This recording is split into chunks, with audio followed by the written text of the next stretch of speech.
అంటే ఎమ్మెల్యేల పనితీరు అంత సక్రమంగా లేదనేది బహుశా ముఖ్యమంత్రి గారి ఉద్దేశంలాగా కనిపిస్తా ఉంది. మన సొంత పార్టీ ఎమ్మెల్యేలే సక్రమంగా వ్యవహరించడం లేదు. స్థానికంగా ఉన్నటువంటి పదవుల నియామకంలో వాళ్ళు చేస్తున్నటువంటి వ్యవహారాల పట్ల స్థానిక నాయకులు చాలా అసంతృప్తిగా ఉన్నారనే విషయాన్ని ముఖ్యమంత్రి గారే బహిర్గతంగా చెప్తున్నారంటే ఎంత డొల్లతనంగా పరిపాలన ఉన్నది, ఆర్గనైజేషన్ ఉన్నది అనేది చాలా స్పష్టంగా అర్థమవుతా ఉంది. ఎమ్మెల్యేలను ముఖ్యమంత్రి గారే సరిచేయాల్సిన పరిస్థితి వస్తా ఉంది. ఇంకొక అంశం ఏంటంటే స్థానికంగా ఎమ్మెల్యేలు సక్రమంగా పనిచేయటం లేదనే మాటలు కూడా బహిరంగంగానే తెలుగుదేశం వాళ్ళు మాట్లాడుతున్నారు.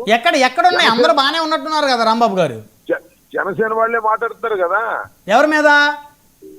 తెలుగుదేశం వాళ్ళు సక్రమంగా చేయట్లేదు, మమ్మల్ని పని కూడా చేయట్లేదు, గ్రామ స్థాయిలో తగాదాలుగా ఉన్నాయని జనసేన ఎమ్మెల్యేనే మాట్లాడిన సందర్భాలు ఉన్నాయి కదా. చెప్పాలని పేరు కూడా ఎక్కడ సార్?